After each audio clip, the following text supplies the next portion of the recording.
This podcast is brought to you by the Prospect Research Institute, where researchers come to learn, innovate, and connect.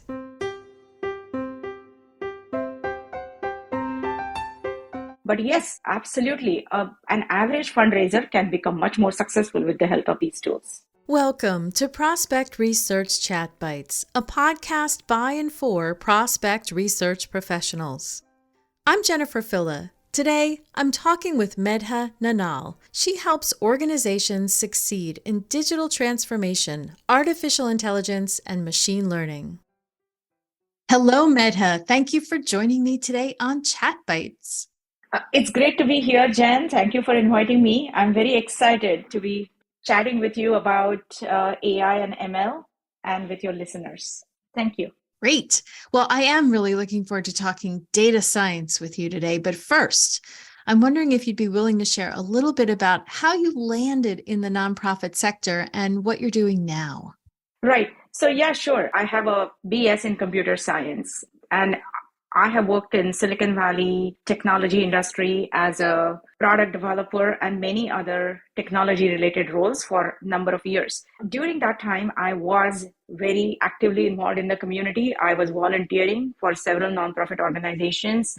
Much of my work has always been in the area of data, CRM systems, databases, etc. So every time that I connected with a nonprofit organization and they came to know about the work I do, invariably there would be a question about, can you help us fix our database? Can you help us fix our report? Can you help us fix this and that? And it was, so I knew that nonprofits need database expertise and they typically have are short on it.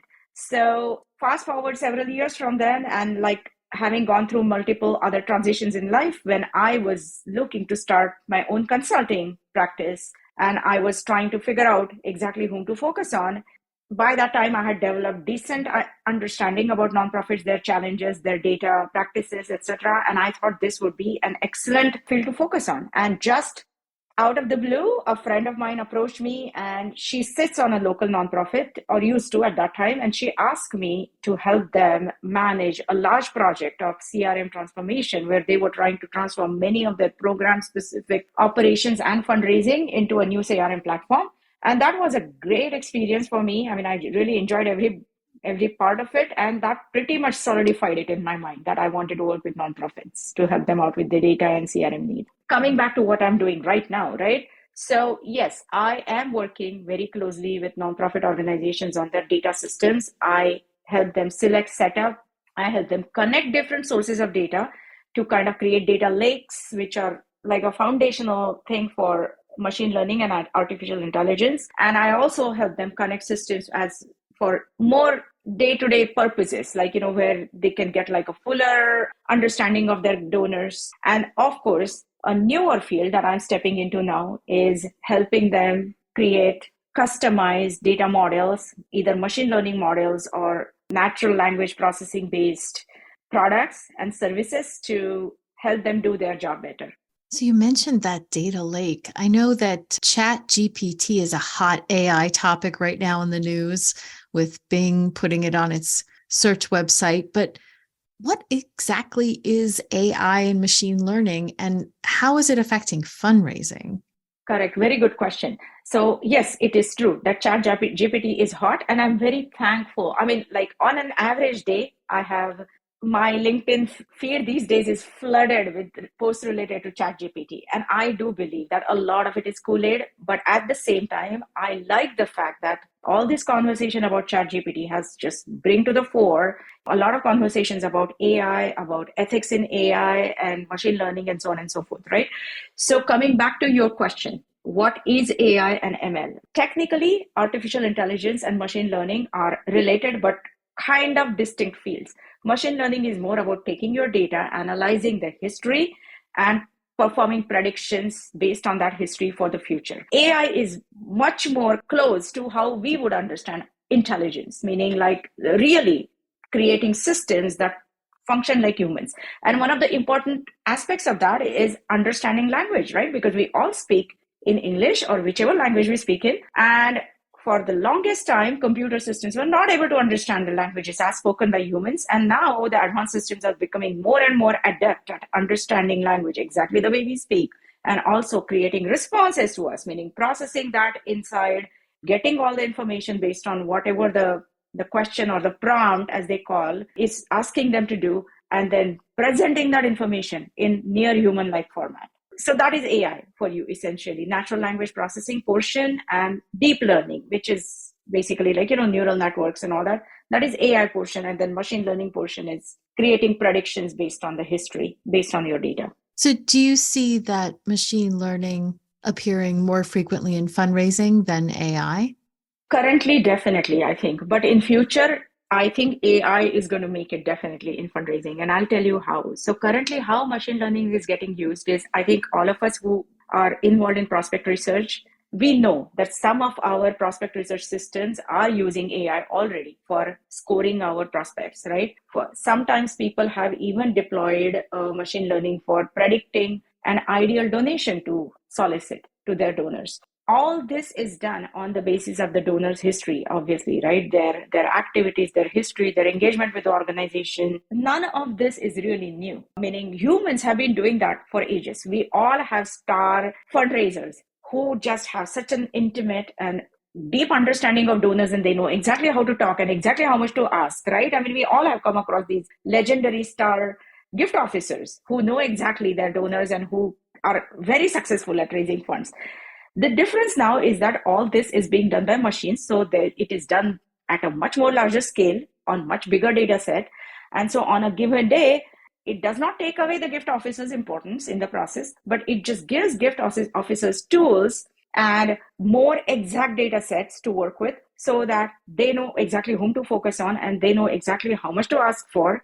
They also might know how to do it with the help of the tools, so that they can raise more money within less time, essentially. Am I making sense? You are. So this machine learning, these kind of scores and the information that's being provided by machine learning is really helping level up frontline fundraiser who might not be a rock star fundraiser, but helping them gain advantages that the natural winners already have. Correct. That's how I view it, that anybody has a potential with that tool set. Anybody can perform like a rock star. And once again, I do not want to take away the importance of rock stars. They all deserve recognition. But yes, absolutely, an average fundraiser can become much more successful with the help of these tools.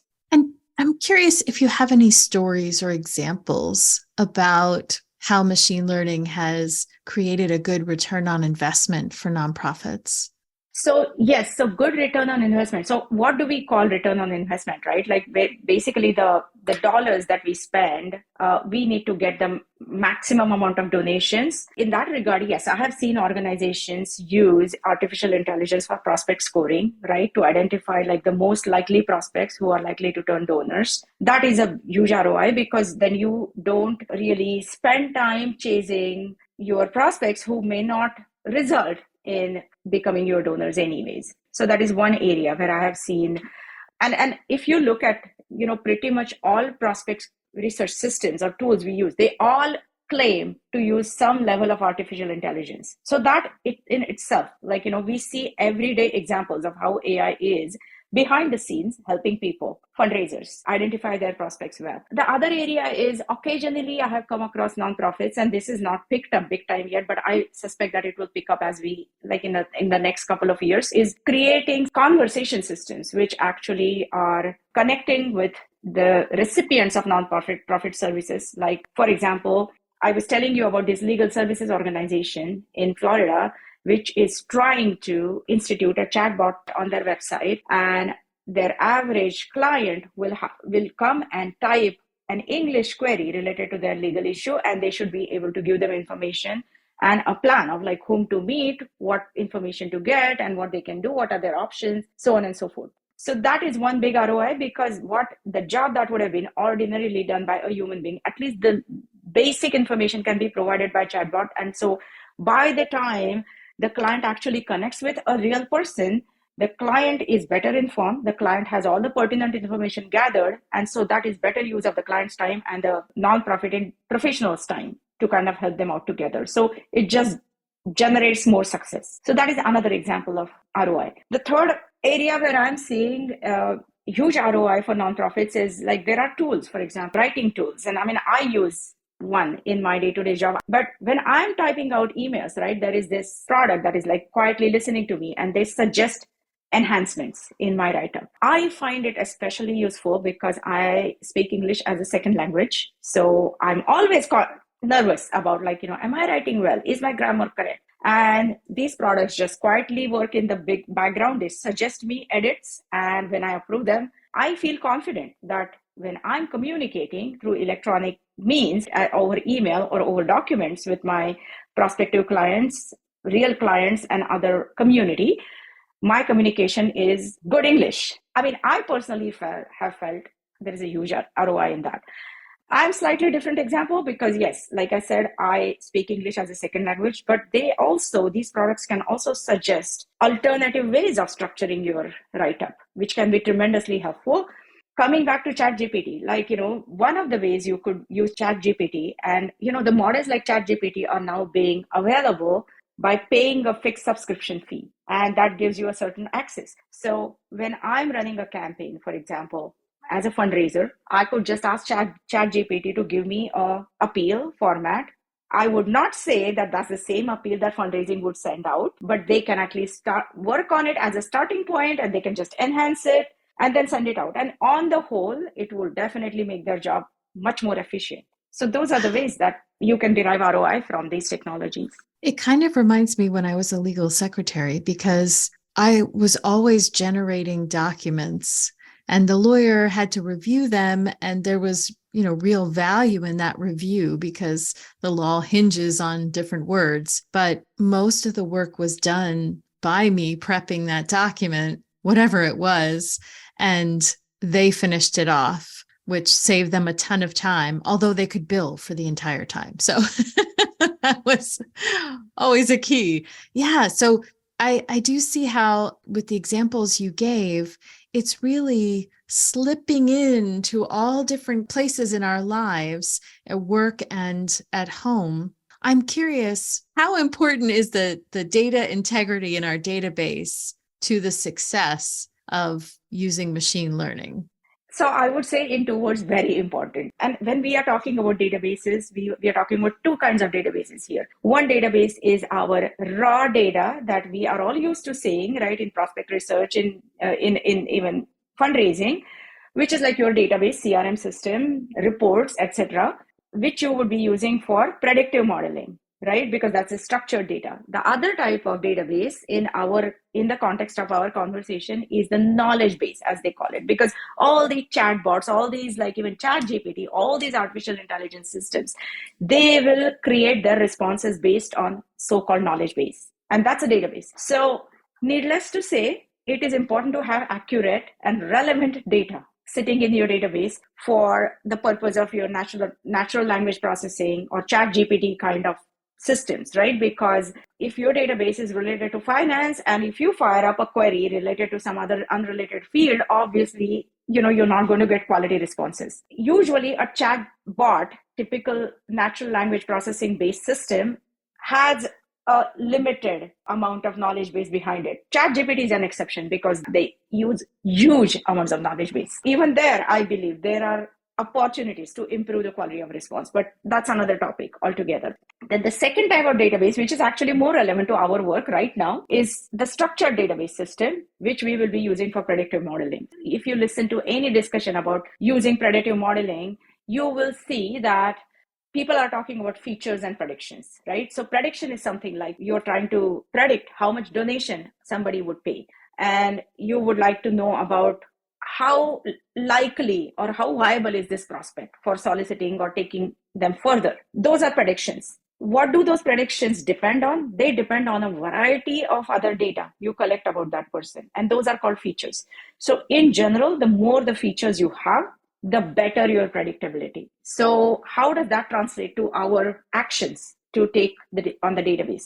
Keep your data as precise and as pure as possible. Try to centralize as many aspects or as many facets of your donor into your database as possible, because that would only make your prediction system smarter. And then, of course, there is like other usual suggestions like keep it complete, do not leave any blank data in your database, etc. I mean, like, that's those like basic data hygiene related criteria, they apply for any database, even for plain reporting. I mean, your reports would come out much better if you have like better quality data. And so you have to follow data hygiene processes religiously for that purpose. And it's another good reason, it sounds like, for frontline fundraisers to record in words what happened at that meeting. Not just that I made a phone call or went on a meeting, but if I include some description there later on, that could be a useful data set for an AI bot to learn from. Very, very good point. And yes, you're right. I mean, that is definitely very important, because we actually have systems in place right now where they scan through all these, like, communications of the donors. The day is not far where these systems will be able to listen to even recorded conversations, and they will be able to create you a summary of where this donor stands with respect to you, meaning like something similar to Joe seems to be passionate about education, etc., right? I mean, like, but just based on just conversations where Joe may not even be saying specifically, I'm passionate about education, but that's something that the bot will be able to recognize just from like that whole data floating around, through their conversations, through their interactions, etc.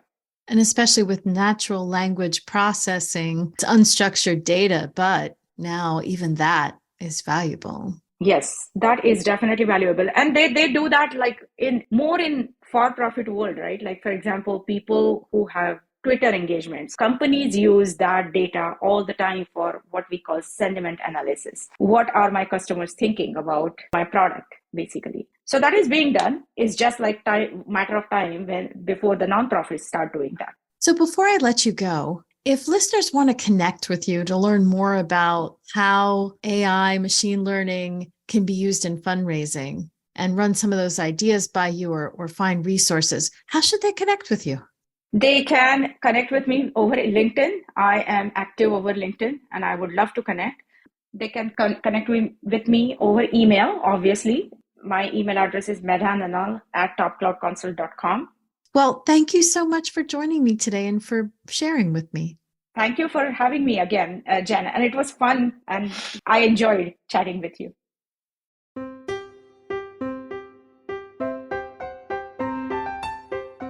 That was Medha Nanal. She helps organizations succeed in digital transformation, artificial intelligence, and machine learning.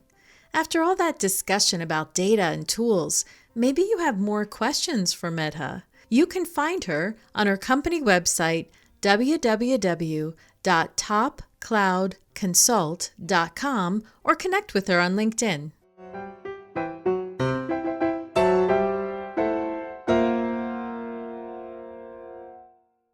Hey, if you enjoyed listening to this podcast, you have to come check out the Prospect Research Institute's learning community. It's a membership community with powerful resources, great discussions, and comprehensive courses. Check it out at member.prospectresearchinstitute.org. I'd love to have you join me as a member of the learning community. See you there.